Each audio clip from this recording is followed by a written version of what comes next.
اسلام اور جاہلیت کی اصولی و تاریخی کشمکش۔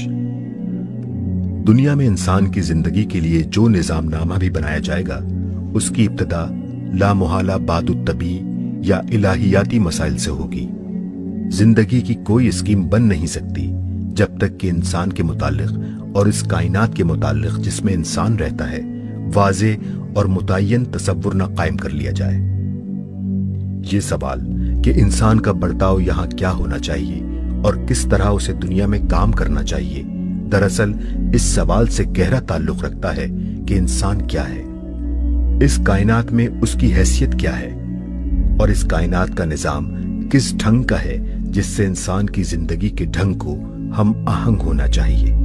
اس سوال کا جو حل بھی تجویز کیا جائے گا، اسی کے لحاظ سے اخلاق کا ایک نظریہ قائم ہوگا، پھر اسی نظریہ اخلاقی کی نوعیت کے مطابق انسانی زندگی کے مختلف شعبوں کی تشکیل ہوگی، پھر اسی سانچے کے اندر انفرادی سیرت و کردار اور اجتماعی تعلقات و معاملات کے قوانین اپنی تفصیلی صورتیں اختیار کریں گے، اور آخرکار تمدن کی پوری عمارت انہی بنیادوں پر تعمیر ہوگی۔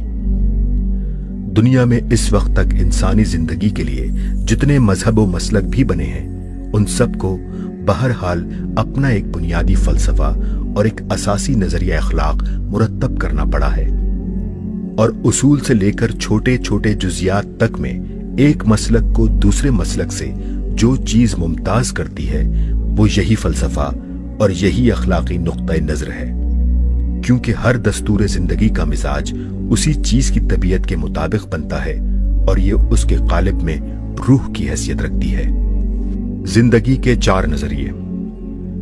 جزیات و فروع سے قطع نظر اصولی حیثیت سے اگر دیکھا جائے تو انسان اور کائنات کے متعلق چار مابعد الطبیعی نظریے قائم ہو سکتے ہیں، اور دنیا میں جتنے دستور زندگی پائے جاتے ہیں انہوں نے انہی چار میں سے کسی ایک کو اختیار کیا ہے۔ نمبر 1، جاہلیت خالصہ۔ ان میں سے پہلے نظریے کو ہم جاہلیت خالصہ سے تعبیر کرتے ہیں، اور اس کا خلاصہ یہ ہے: کائنات کا یہ سارا نظام ایک اتفاقی ہنگامہ وجود و ظہور ہے، جس کے پیچھے کوئی حکمت، کوئی مصلحت اور کوئی مقصد کار فرما نہیں ہے۔ یوں ہی بن گیا ہے، یوں ہی چل رہا ہے، اور یوں ہی بے نتیجہ ختم ہو جائے گا۔ اس کا کوئی خدا نہیں ہے، اور اگر ہے تو اس کے ہونے یا نہ ہونے کا انسان کی زندگی سے کوئی تعلق نہیں۔ انسان ایک قسم کا جانور ہے جو دوسری چیزوں کی طرح شاید اتفاقاً یہاں پیدا ہو گیا ہے۔ ہمیں اس سے بحث نہیں کہ اسے کس نے پیدا کیا اور کس لیے پیدا کیا، ہم تو صرف اتنا جانتے ہیں کہ یہ اس زمین پر پایا جاتا ہے، کچھ خواہشیں رکھتا ہے جنہیں پورا کرنے کے لیے اس کی طبیعت اندر سے زور کرتی ہے، کچھ قوہ اور کچھ آلات رکھتا ہے جو ان خواہشوں کی تکمیل کا ذریعہ بن سکتے ہیں، اور اپنے گرد و پیش زمین کے دامن پر بہت سا سامان پھیلا ہوا دیکھتا ہے جن پر یہ اپنے ان قوہ اور آلات کو استعمال کر کے اپنی خواہشوں کی تکمیل کر سکتا ہے۔ لہٰذا اس کی زندگی کا مقصد اس کے سوا کچھ نہیں کہ اپنی طبیعت حیوانی کے مطالبات پورے کرے، اور اس کی انسانی استعدادوں کا مصرف اس سے زیادہ کچھ نہیں کہ ان مطالبات کو پورا کرنے کے بہتر سے بہتر ذرائع فراہم کرے۔ انسان سے مافوق کوئی علم کا منبع اور ہدایت کا سرچشمہ موجود نہیں ہے جہاں سے اسے اپنی زندگی کا قانون مل سکتا ہو، لہٰذا اسے اپنے گرد و پیش کے آثار و احوال سے اور اپنی تاریخ کے تجربات سے خود ہی ایک قانون عمل اخذ کرنا چاہیے۔ بظاہر کوئی ایسی حکومت نظر نہیں آتی جس کے سامنے انسان جواب دہ ہو، اس لیے انسان بجائے خود ایک غیر ذمہ دار ہستی ہے، اور اگر یہ جواب دہ ہے بھی تو آپ اپنے ہی سامنے ہیں، یا پھر اس اقتدار کے سامنے جو خود انسانوں ہی میں سے پیدا ہو کر افراد پر مستولی ہو جائے۔ اعمال کے نتائج جو کچھ بھی ہیں اسی دنیاوی زندگی کی حد تک ہیں، اس کے ماں سوا کوئی زندگی نہیں ہے، لہٰذا صحیح اور غلط، مفید اور مضر، قابل اخذ اور قابل ترک ہونے کا فیصلہ صرف انہی نتائج کے لحاظ سے کیا جائے گا جو دنیا میں ظاہر ہوتے ہیں۔ انسان جب جاہلیت محضہ کی حالت میں ہوتا ہے، یعنی جب اپنے محسوسات سے ماورا کسی حقیقت تک وہ نہیں پہنچتا، या बंदगी नफ्स की वजह से नहीं पहुंचना चाहता तो उसके जहन पर यही नजरिया हावी होता है। दुनिया परस्तों ने हर जमाने में यही नजरिया इख्तियार किया है। कलील मुस्तस्नियात को छोड़कर बादशाहों ने, अमीरों ने, दरबारियों और अरबाब हुकूमत ने, खुशहाल लोगों और खुशहाली के पीछे जान देने वालों ने उमूमन इसी नजरिए को तरजीह दी है। और जिन कौमों की तमद्दुनी तरक्की के गीत तारीख में गाए जाते हैं, बिलुमूम उन सब के तमद्दुन की जड़ में यही नजरिया काम करता रहा है। मौजूदा मगरबी तमद्दुन की बुनियाद में भी यही नजरिया कार फरमा है। अगरचे अहले मगरिब सब के सब खुदा और आखिरत के मुनकिर नहीं हैं, ना इल्मी हैसियत से सब मादा परस्ताना अखलाक के कायल हैं, लेकिन जो रूह उनके पूरे निज़ाम तहजीब व तमद्दुन में काम कर रही है वो इसी इंकार खुदा व आखिरत और इसी मादा परस्ताना अखलाक ही की रूह है। और वो कुछ इस तरह उनकी जिंदगी में पेवस्त हो गई है कि जो लोग इल्मी हैसियत से खुदा और आखिरत के कायल हैं और अखलाक में एक गैर मादा परस्ताना नुक्ता नजर इख्तियार करते हैं, वो भी गैर शऊरी तौर पर अपनी वाकई जिंदगी में दहरिये और मादा परस्त ही हैं, क्योंकि उनके इल्मी नजरिए का उनकी अमली जिंदगी से बिलफेल कोई रब्त कायम नहीं है। ऐसी ही कैफियत इनसे पहले के मुतरफीन और खुदा फरामोश लोगों की भी थी। बगदाद, दमिश्क, दिल्ली और गरनाता के मुतरफीन मुसलमान होने की वजह से खुदा और आखिरत के मुनकिर न थे, मगर उनकी जिंदगी का सारा प्रोग्राम इस तरह बनता था कि गोया ना खुदा है, ना आखिरत, ना किसी को जवाब देना है, ना कहीं से हिदायत लेनी है। जो कुछ है हमारी ख्वाहिशात हैं। इन ख्वाहिशात की तकमील के लिए हर किस्म के जराए और हर किस्म के तरीके इख्तियार करने में हम आजाद हैं। और दुनिया में जीने की जितनी मोहलत मिलती है उसका बेहतरीन मसरफ बस ये है कि बाबर बऐश कोश के आलम दोबारा नीस्त। जैसा कि ऊपर इशारा किया जा चुका है, इस नजरिए की ऐन फितरत यही है कि इसकी बुनियाद पर एक खालिस मादा परस्ताना निजाम अखलाक बनता है, ख्वाह वो किताबों में मुदव्वन हो या सिर्फ ज़हनियतों ही में मुरतब होकर रह जाए। फिर इसी ज़हनियत से उलूम व फ़नून और अफकार व आदाब की आबियारी होती है और पूरे निज़ाम तालीम व तरबियत में इल्हाद व मादियत की रूह सराहियत कर जाती है।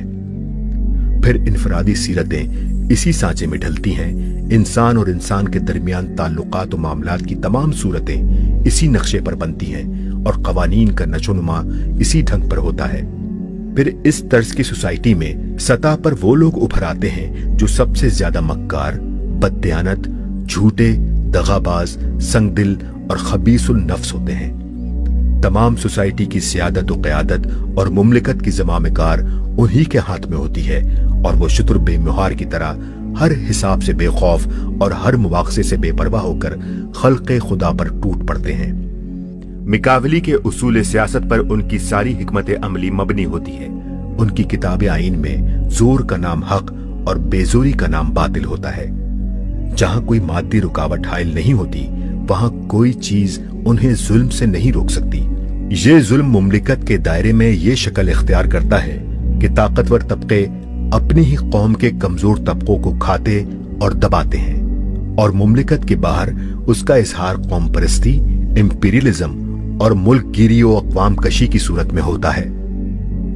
नंबर 2, जाहिलियत मुशरिकाना। दूसरा माबादुल तबी नजरिया शिर्क के उसूल पर मबनी है और उसका खुलासा यह है कि कायनात का निजाम इत्तफाकी तो नहीं है और ना बेखुदावंद है, मगर उसका एक खुदावंद यानी मास्टर नहीं बल्कि बहुत से खुदावंद हैं। ये ख्याल चूंकि किसी इल्मी सबूत यानी साइंटिफिक प्रूफ पर मबनी नहीं है बल्कि महज ख्याल आराई पर उसकी बिना है, इसलिए मोहूम, महसूस और माकूल अशिया की तरफ खुदावंदी और इलाहियत को मंसूब करने में मुशरिकीन के दरमियान न कभी इत्तफाक हो सकता है न कभी हुआ है। अंधेरे में भटकने वालों का हाथ जिस चीज पर भी पड़ गया वो खुदा बना ली गई और खुदाओं की फहरिस्त हमेशा घटती बढ़ती रही। फरिश्ते, जिन, अरवाह, सैयारे, जिंदा और मुर्दा इंसान, दरख्त, पहाड़, जानवर, दरिया, जमीन, आग सब देवता बना डाले गए। बहुत से मानी मुजर्रदा यानी एब्स्ट्रैक्ट आइडिया मसलन मोहब्बत, शहवत, कुव्वत तख्लीक, बीमारी, जंग, लक्ष्मी, शक्ति वगैरह को भी खुदाई का मुकाम दिया गया। तरह तरह के ख्याली मुरक्कबात, मसलन शेर इंसान, माही इंसान, परिंदा इंसान, चहार सिरा, हजार दस्ता, खरतूम बीनी वगैरह भी मुशरिकीन के माबूदों में जगह पाते रहे। फिर इस देवमाला के गिर्द ओहाम और खराफात यानी मिथोलॉजी का एक अजीब तिलस्म होशरुबा तैयार हुआ है, जिसमें हर जाहिल कौम की कुव्वत वाहिमा ने अपनी शादाबी और नादराकारी के वो दिलचस्प नमूने फराहम किए हैं कि देखकर अकल दंग रह जाती है। जिन कौमों में खुदावंदे आला यानी अल्लाह का तसव्वुर नुमाया पाया गया है, वहां तो खुदाई का इंतजाम कुछ इस तर्ज का है कि गोया अल्लाह ताला बादशाह है और दूसरे खुदा उसके वजीर, दरबारी, मसाहिब, ओहदेदार और अहलकार हैं, मगर इंसान बादशाह सलामत तक राह नहीं पा सकता। इसलिए सारे मामलात मातहत खुदाओं ही से वाबस्ता रहते हैं, और जिन कौमों में खुदावंदे आला का तसव्वुर बहुत धुंधला या तकरीबन मफकूद है, वहां सारी खुदाई अरबाब मुतरफ़िकीन ही में तकसीम होकर रह गई है। जाहिलियत खालिसा के बाद ये दूसरी किस्म की जाहिलियत है जिसमें इंसान कदीम तरीन जमाने से आज तक मुब्तला होता रहा है, और हमेशा घटिया दर्जे की दिमागी हालत ही में ये कैफियत रोनुमा हुई है। अंबिया अलैहिस्सलाम की तालीम के असर से जहां लोग अल्लाह वाहिद क़हार की खुदाई के कायल हो गए, वहां से खुदाओं की दूसरी अक़साम तो रुखसत हो गईं, मगर अंबिया, औलिया, शोहदा, सालिहीन, मजाजीब, अक्ताब, अब्दाल, उल्मा, मशाइख और जिल्लुल्लाहों की खुदाई फिर भी किसी न किसी तरह अकायद में अपनी जगह निकालती ही रही। जाहिल दिमागों ने मुशरिकीन के खुदाओं को छोड़कर उन नेक बंदों को खुदा बना लिया जिनकी सारी जिंदगियां बंदों की खुदाई खत्म करने और सिर्फ अल्लाह की खुदाई साबित करने में सर्फ हुई थी। एक तरफ मुशरिकाना पूजा पाठ की जगह फातिहा, जियारात, नियाज, नजर, उर्स, संदल, चढ़ावे, निशान, अलम, ताजिए और इसी किस्म के दूसरे मजहबी अमाल की एक नई शरीयत तसनीफ कर ली गई। दूसरी तरफ बगैर किसी सबूत इल्मी के उन बुजुर्गों की विलादत व वफात, ज़हूर व ग़याब, करामात व ख़वारिक, इख्तियारात व तसर्रुफात और अल्लाह ताला के यहाँ उनके तक़र्रुब की कैफियत के मुतालिक एक पूरी मिथोलॉजी तैयार हो गई जो बुत परस्त मुशरिकीन की मिथोलॉजी से हर तरह लग्गा खा सकती है।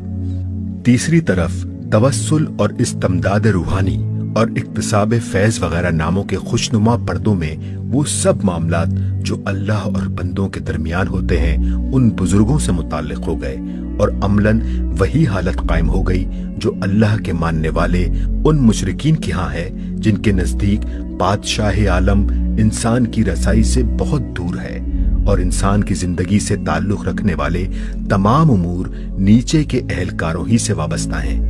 फर्क सिर्फ ये है कि उनके यहाँ अहलकार एलानिया इलाह, देवता, अवतार या इब्नुल्लाह कहलाते हैं, और ये उन्हें गौस, कुतुब, अब्दाल, औलिया और अहलुल्लाह वगैरह अल्फाज के पर्दों में छुपाते हैं।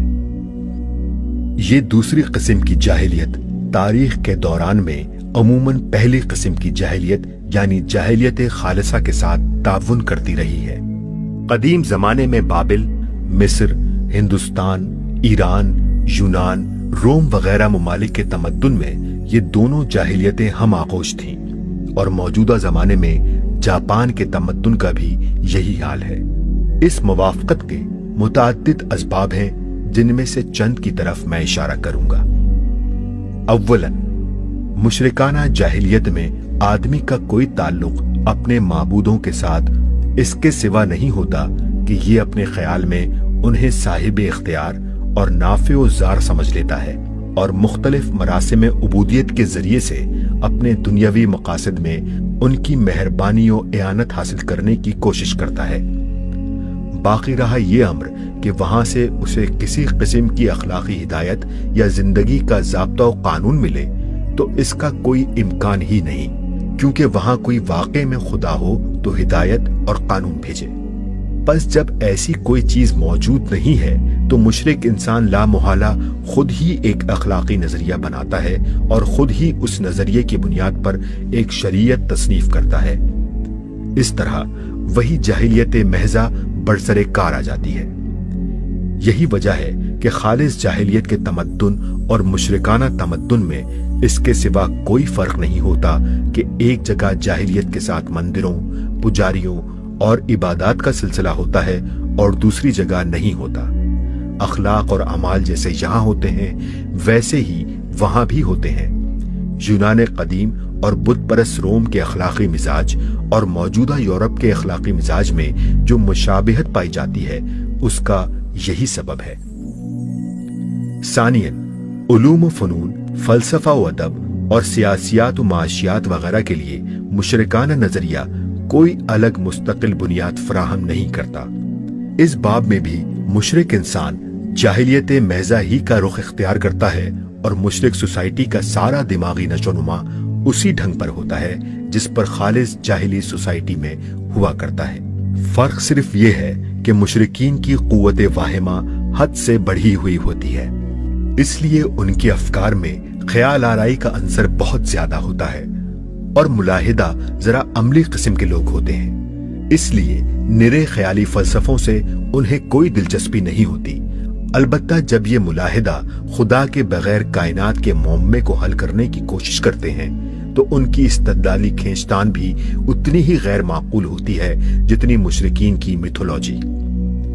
بہرحال علمی حیثیت سے شرک اور جاہلیت خالصہ میں کوئی بنیادی اختلاف نہیں ہوتا، اور اس کا روشن ثبوت یہ ہے کہ موجودہ یورپ اپنے موجودہ نظریات میں قدیم یونان و روم سے اس طرح سلسلہ جوڑتا ہے کہ گویا یہ بیٹا ہے اور وہ باپ۔ ثالثاً، مشرک سوسائٹی ان تمام تمدنی طریقوں کو قبول کرنے کے لیے پوری طرح مستعد رہتی ہے جنہیں خالص جاہلی سوسائٹی اختیار کرتی ہے۔ اگرچہ سوسائٹی کی ترتیب و تعمیر میں شرک اور جاہلیت خالصہ کے ڈھنگ ذرا ایک دوسرے سے مختلف ہیں۔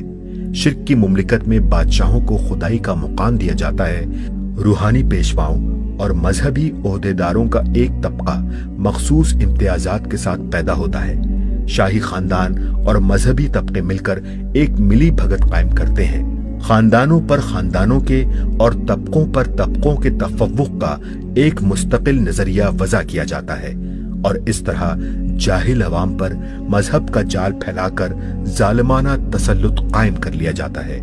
بخلاف اس کے خالص جاہلی سوسائٹی میں یہ خرابیاں نسل پرستی، قوم پرستی، قومی امپیریلزم، ڈکٹیٹرشپ، سرمایہ داری اور طبقاتی نزاع کی شکل اختیار کرتی ہیں۔ لیکن جہاں تک روح اور جوہر کا تعلق ہے، انسان پر انسان کی خدائی مسلط کرنے، انسان کو انسان سے پھاڑنے اور انسانیت کو تقسیم کر کے ایک ہی نوع کے افراد کو ایک دوسرے کے لیے صیاد بنانے میں دونوں ایک سطح پر ہیں۔ نمبر 3، جاہلیت راہبانہ۔ تیسرا مابعد الطبیعی نظریہ رہبانیت پر مبنی ہے، اور اس کا خلاصہ یہ ہے کہ یہ دنیا اور یہ جسمانی وجود انسان کے لیے ایک دارالعذاب ہے۔ انسان کی روح اس قفس عنصری میں دراصل ایک سزا یافتہ قیدی کی حیثیت رکھتی ہے۔ لذات و خواہشات اور تمام وہ ضروریات جو اس جسمانی تعلق کی وجہ سے انسان کو لاحق ہوتی ہیں، دراصل اس قید خانے کے طوق و سلاسل ہیں۔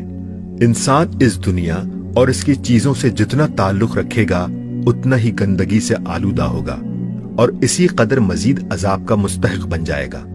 نجات کی صورت اس کے سوا کوئی نہیں کہ اس زندگی کے بکھیڑوں سے قطع تعلق کیا جائے، خواہشات کو مٹایا جائے، لذات سے کنارہ کشی کی جائے، جسمانی ضروریات اور نفس کے مطالبات کو پورا کرنے سے انکار کیا جائے، ان تمام محبتوں کو جو دنیاوی اشیاء اور گوشت و خون کی رشتہ داریوں کے ساتھ پیدا ہوتی ہیں دل سے نکال دیا جائے، اور اپنے اس دشمن یعنی نفس و جسم کو مجاہدات و ریاضات کے ذریعے سے اتنی تکلیفیں دی جائیں کہ روح پر اس کا تسلط قائم نہ رہ سکے۔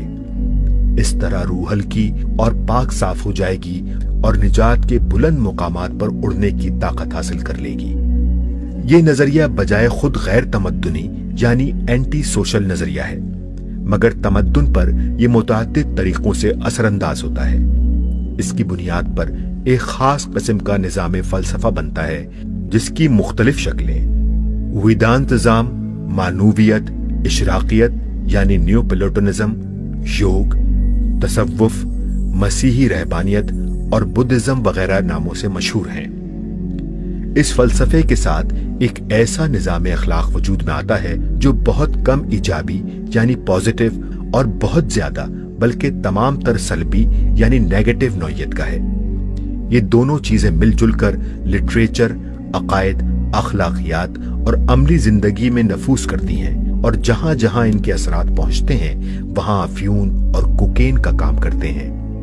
पहली दोनों किस्म की जाहिलियतों के साथ इस तीसरी किस्म की जाहिलियत का ताउन अमूमन 3 सूरतों से होता है। नंबर 1, राहिबाना जाहिलियत इंसानी जमात के नेक और पाक बाज अफराद को दुनिया के कारोबार से हटाकर गोशाए उज़लत में ले जाती है और बदतरीन किस्म के शरीर अफराद के लिए मैदान साफ कर देती है। बदकार लोग खुदा की जमीन के मुतवल्ली बनकर आजादी के साथ फसाद फैलाते हैं और नेक लोग अपनी निजात की फिक्र में तपस्या किए चले जाते हैं। नंबर 2, इस जाहिलियत के असरात जहां तक अवाम में पहुंचते हैं वो उनके अंदर गलत किस्म का सब्र और तहम्मुल और मायूसाना नुक्ता नजर पैदा करके उन्हें जालिमों के लिए नरम नवाला बना देते हैं। इसी वजह से हमेशा बादशाह, उमरा और मजहबी इख्तिदार रखने वाले तबके इस राहिबाना फलसफा और अखलाक की अशात में खास दिलचस्पी लेते रहे हैं और ये खूब आराम से उनकी सरपरस्ती में फैलता रहा है। तारीख में कोई मिसाल ऐसी नहीं मिलती कि इंपीरियलिज्म, सरमायादारी और पापाइयत से इस राहिबाना फलसफा और अखलाक की कभी लड़ाई हुई हो। नंबर 3, जब ये राहिबाना फलसफा और अखलाक इंसानी फितरत से शिकस्त खा जाता है तो किताबुल हील की तसनीफ शुरू हो जाती है। कहीं कफ़ारे का अकीदा इजाद होता है ताकि दिल खोल कर गुनाह किया जा सके और जन्नत भी हाथ से ना जाए। कहीं हविस रानी के लिए इश्क़ मजाजी का हीला निकाला जाता है ताकि दिल की लगी बुझा भी ली जाए और तकद्दुस भी जूं का तूं कायम रहे। और कहीं तर्के दुनिया के पर्दे में बादशाहों और रईसों से सांठ घांट की जाती है और रूहानी अमारत का वो जाल फैलाया जाता है जिसकी बदतरीन मिसालें रोम के पापाओं और मशरिकी दुनिया के गद्दी नशीनों ने पेश की हैं। ये तो इस जाहिलियत का मामला अपनी हम जिन्स बहनों के साथ है, मगर अंबिया अलैहिस्सलाम की उम्मतों में जब ये घुस आती है तो कुछ और ही गुल खिलाती है। खुदा के दीन पर उसकी पहली ज़रब ये होती है कि दुनिया को दारुल अमल, दारुल इम्तिहान और मज़रातुल आखिरा की बजाय दारुल अज़ाब और माया के जाल की हैसियत से आदमी के सामने पेश करती है। नुक्ता नजर के इस बुनियादी तगय्युर की वजह से आदमी ये हकीकत भूल जाता है कि वो इस दुनिया में खुदा के खलीफे की हैसियत से मामूर है। वो ये ख्याल करने लगता है कि मैं यहाँ काम करने और दुनिया के मामलात को चलाने नहीं आया हूँ, बल्कि गंदगी और निजासत में फेंका गया हूँ जिससे मुझे बचना और दूर भागना चाहिए। मेरे लिए सही पोजीशन ये है कि मैं यहाँ नॉन कोऑपरेटिव की तरह रहूं और जिम्मेदारियों को कबूल करने के बजाय उनसे किनारा करूं। इस तसव्वुर के साथ आदमी दुनिया और उसके मामलात पर सहमी हुई निगाह डालने लगता है और बारे खिलाफत को संभालना तो दरकिनार बारे तमद्दुन को भी अपने सर लेते हुए डरता है। उसके लिए पूरा निजाम शरीयत बेमानी होकर रह जाता है।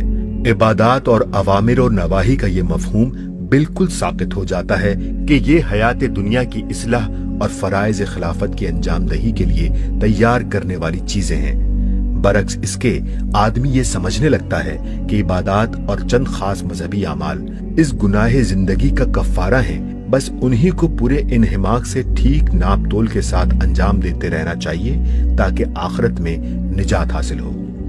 इस ज़हनियत ने अंबिया की उम्मतों में से एक ग्रोह को मराक़बा व मुकाशफा, चिल्ला कशी और रियाजत और औराद व वज़ाइफ, एहज़ाब व अमाल, सैर मुकामात और हकीकत की फलसफियाना ताबीरों के चक्कर में डाल दिया और मुस्तहबात व नवाफिल के इल्तिजाम में फराइज से भी ज्यादा मुनहमिक करके खिलाफत इलाहिया के उस काम से गाफिल कर दिया जिसे जारी करने के लिए अंबिया अलैहिस्सलाम आए थे।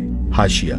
नंबर 1, आमाल से मुराद अमलियात हैं जिनसे बढ़कर बेअमली की कोई सूरत इंसानी जहन आज तक इजाद नहीं कर सका।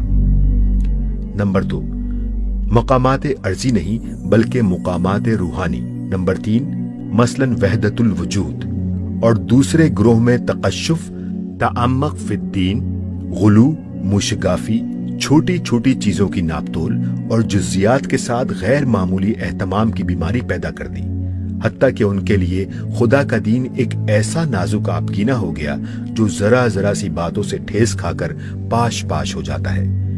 नतीजा ये हुआ कि उन बेचारों का सारा वक्त बस इसी देखभाल की नजर होने लगा कि कहीं कुछ ऊंच नीच ना हो जाए और ये शीशे का बर्तन जो सर पे रखा है खील खील होकर ना रह जाए। दीन में इतनी बारीकियां निकल आने के बाद नागुजीर है कि जमूद, तंगख्याली और कम हौसलगी पैदा हो। ऐसे लोगों में कहां ये काबिलियत बाकी रह सकती है कि निगाहे जहां भी से इंसानी जिंदगी के बड़े बड़े मसाइल पर नजर डालें, दीन के आलमगीर उसूल व कुलियात पर गिरफ्त हासिल करें और जमाने की हर नई गर्दिश में दुनिया की इमामत और रहनुमाई के लिए मुस्तैद हों। नंबर 4, इस्लाम। चौथा माबादुल तबीई नजरिया वो है जिसे अंबिया अलैहिस्सलाम ने पेश किया है। इसका खुलासा ये है, ये सारा आलम हस्तोबूत जो हमारे गिरदोपेश फैला हुआ है और जिसका एक जुज हम खुद हैं, दरअसल एक बादशाह की सल्तनत है। उसी ने इसे बनाया है, वही इसका मालिक है और वही इसका वाहिद हाकिम है। इस सल्तनत में किसी का हुक्म नहीं चलता, सब के सब ताबे फरमान हैं और इख्तियारात बिल्कुलिया उसी एक मालिक फरमारवा के हाथ में है। इंसान इस मुमलिकत में पैदाइशी रईयत है, यानी रईयत होना या ना होना उसकी मर्जी पर मौकूफ नहीं, बल्कि ये रईयत ही पैदा हुआ है और रईयत के सिवा कुछ और होना उसके इम्कान में नहीं है। इस निजाम हुकूमत के अंदर इंसान की खुद मुख्तारी और गैर जिम्मेदारी के लिए कोई जगह नहीं, न फितरतन हो सकती है। पैदाइशी रईयत और एक जुज़्वे मुमलिकत होने की हैसियत से उसके लिए कोई रास्ता इसके सिवा नहीं है कि जिस तरह मुमलिकत के तमाम अज्जा बादशाह के अम्र की अताअत कर रहे हैं, इसी तरह ये भी करे। ये खुद अपने लिए तरीक़े जिंदगी वज़ा करने और अपनी ड्यूटी आप तजवीज़ कर लेने का हक नहीं रखता। इसका काम सिर्फ ये है कि मालिकुल मुल्क की तरफ से जो हिदायत आए उसकी पैरवी करे। इस हिदायत के आने का जरिया वही है और जिन इंसानों के पास वो आती है वो नबी हैं। मगर इंसान की आजमाइश के लिए मालिक ने ये लतीफ तरीका इख्तियार किया है कि आप भी छुप गया और अपनी सल्तनत का वो पूरा अंदरूनी इंतजाम भी छुपा दिया जिससे वो तदबीर अम्र करता है। जाहिर में सल्तनत इस तरह चल रही है कि ना उसका कोई हाकिम नजर आता है, ना कार परदाज दिखाई देते हैं। इंसान सिर्फ एक कारखाना चलता हुआ देखता है, उसके दरमियान अपने आप को मौजूद पाता है और जाहिर हवास से कहीं ये महसूस नहीं होता कि मैं किसी का महकूम हूं और किसी को मुझे हिसाब देना है।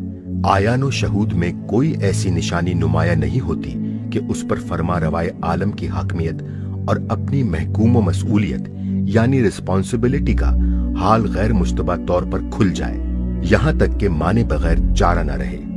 नबी भी आते हैं तो इस तरह नहीं कि उनके ऊपर अयानन वही उतरती दिखाई दे या कोई ऐसी सरी अलामत उनके साथ उतरे जिसे देखकर उनकी नबुवत मानने के सिवा चारा न रहे।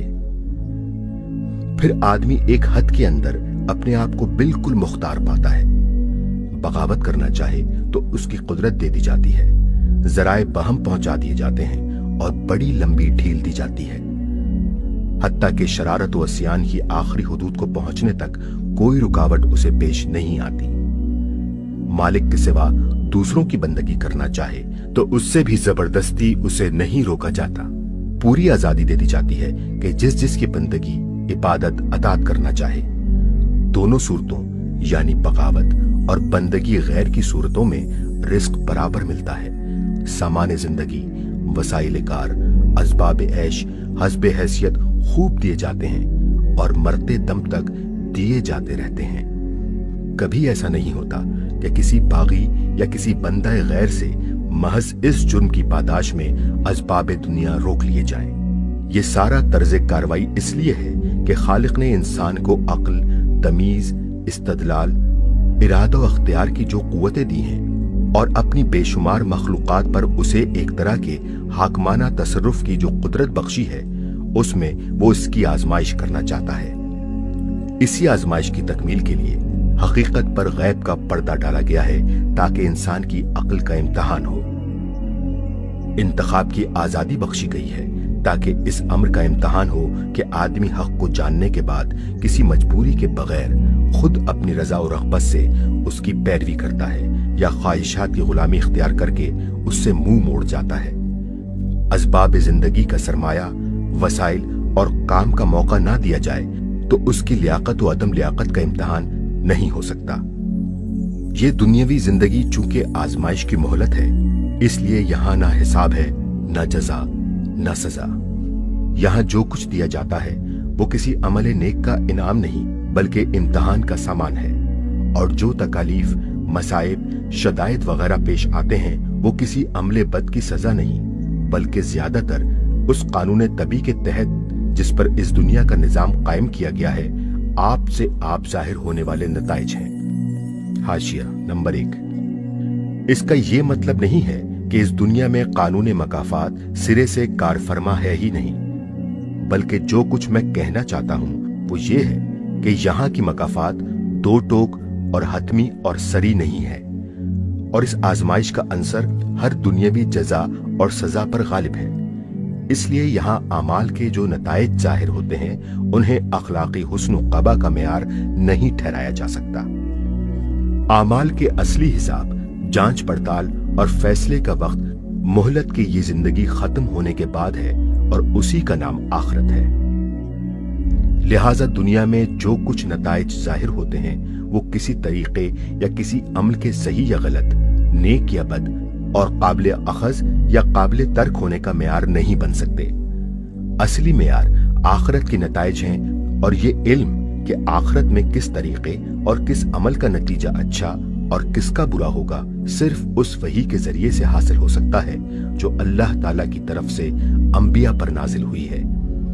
جزیات و تفصیلات سے قطع نظر فیصلہ کن بات جس پر آخرت کی فلاح یا خسران کا مدار ہے یہ ہے کہ اولاً انسان اپنی قوت نظر و استدلال کے صحیح استعمال سے اللہ تعالیٰ کے حاکم حقیقی ہونے اور اس کی طرف سے آئی ہوئی ہدایت کے من جانب اللہ ہونے کو پہچانتا ہے یا نہیں۔ ثانیاً اس حقیقت سے واقف ہونے کے بعد وہ آزادی انتخاب رکھنے کے باوجود اپنی رضا و رغبت سے اللہ کی حاکمیت اور اس کے امر شرعی کے آگے سر تسلیم خم کرتا ہے یا نہیں۔ یہ وہ نظریہ ہے جسے ابتدا سے انبیاء علیہ السلام پیش کرتے آئے ہیں۔ اس نظریے کی بنیاد پر تمام واقعات عالم کی مکمل توجیہ یعنی ایکسپلینیشن ہوتی ہے، کائنات کے تمام آثار یعنی فنومنا کی پوری تعبیر ملتی ہے، اور کسی مشاہدے یا تجربے سے یہ نظریہ ٹوٹتا نہیں۔ یہ مستقل نظام فلسفہ پیدا کرتا ہے جو جاہلیت کے فلسفوں سے بنیادی طور پر بالکل مختلف ہوتا ہے۔ کائنات اور خود وجود انسانی کے متعلق معلومات کے پورے ذخیرے کو ایک دوسرے ڈھنگ پر مرتب کرتا ہے، جس کی ترتیب جاہلی علوم کی ترتیب سے سراسر متباین ہوتی ہے۔ ادب اور ہنر یعنی آرٹ اینڈ لٹریچر کے نشو و نما کا ایک الگ راستہ بناتا ہے جو جاہلی ادب و ہنر کے تمام راستوں سے متغیر ہوتا ہے۔ زندگی کے جملہ معاملات میں ایک خاص زاویہ نظر اور ایک خاص مقصد پیدا کرتا ہے جو جاہلی مقاصد و نقطہ ہائے نظر سے اپنی روح اور اپنے جوہر میں کسی طرح میل نہیں کھاتا۔ اخلاق کا ایک علیحدہ نظام بناتا ہے جسے جاہلی اخلاقیات سے کوئی مناسبت نہیں ہوتی۔ پھر ان علمی و اخلاقی بنیادوں پر جس تہذیب کی عمارت اٹھتی ہے اس کی نوعیت تمام جاہلی تہذیبوں کی نوعیت سے قطعاً مختلف ہوتی ہے، اور اسے سنبھالنے کے لیے ایک اور ہی طرز کے نظام تعلیم و تربیت کی ضرورت ہوتی ہے جس کے اصول جاہلیت کے ہر نظام تعلیم و تربیت سے کامل تضاد کی نسبت رکھتے ہیں۔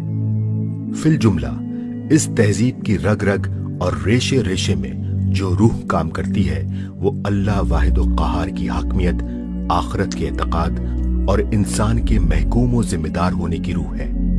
بخلاف اس کے ہر جاہلی تہذیب کے پورے نظام میں انسان کی خود مختاری، بے قیدی و بے مہاری اور غیر ذمہ داری کی روح سرائیت کیے ہوئے ہوتی ہے۔ اسی لیے انسانیت کا جو نمونہ انبیاء علیہ السلام کی قائم کی ہوئی تہذیب سے تیار ہوتا ہے اس کے خد و خال اور رنگ و روغن जाहिली तहजीब के बनाए हुए नमूने से हर जुज और हर पहलू में जुदा होती हैं। इसके बाद तमद्दुन की तफसीली सूरत जो इस बुनियाद पर बनती है, उसका सारा नक्शा दुनिया के दूसरे नक्शों से बदला हुआ होता है।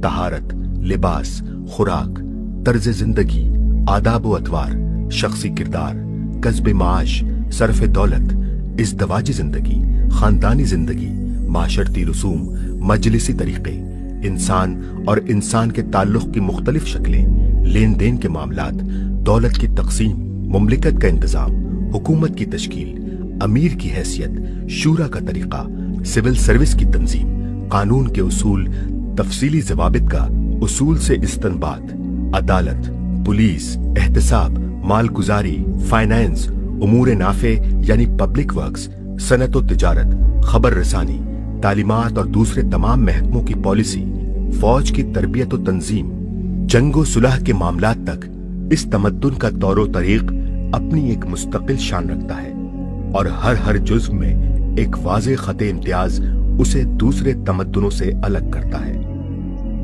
इसकी हर चीज में अव्वल से आखिर तक एक खास नुक्ता नजर, एक खास मकसद और एक खास अखलाकी रवैया कारफरमा होता है, जिसका बराह रास्त ताल्लुक खुदाए वाहिद की हाकमियत मुतलका और इंसान की महकूमियत व मसूलियत और दुनिया के बजाय आखिरत की मकसूदियत से जुड़ा हुआ होता है।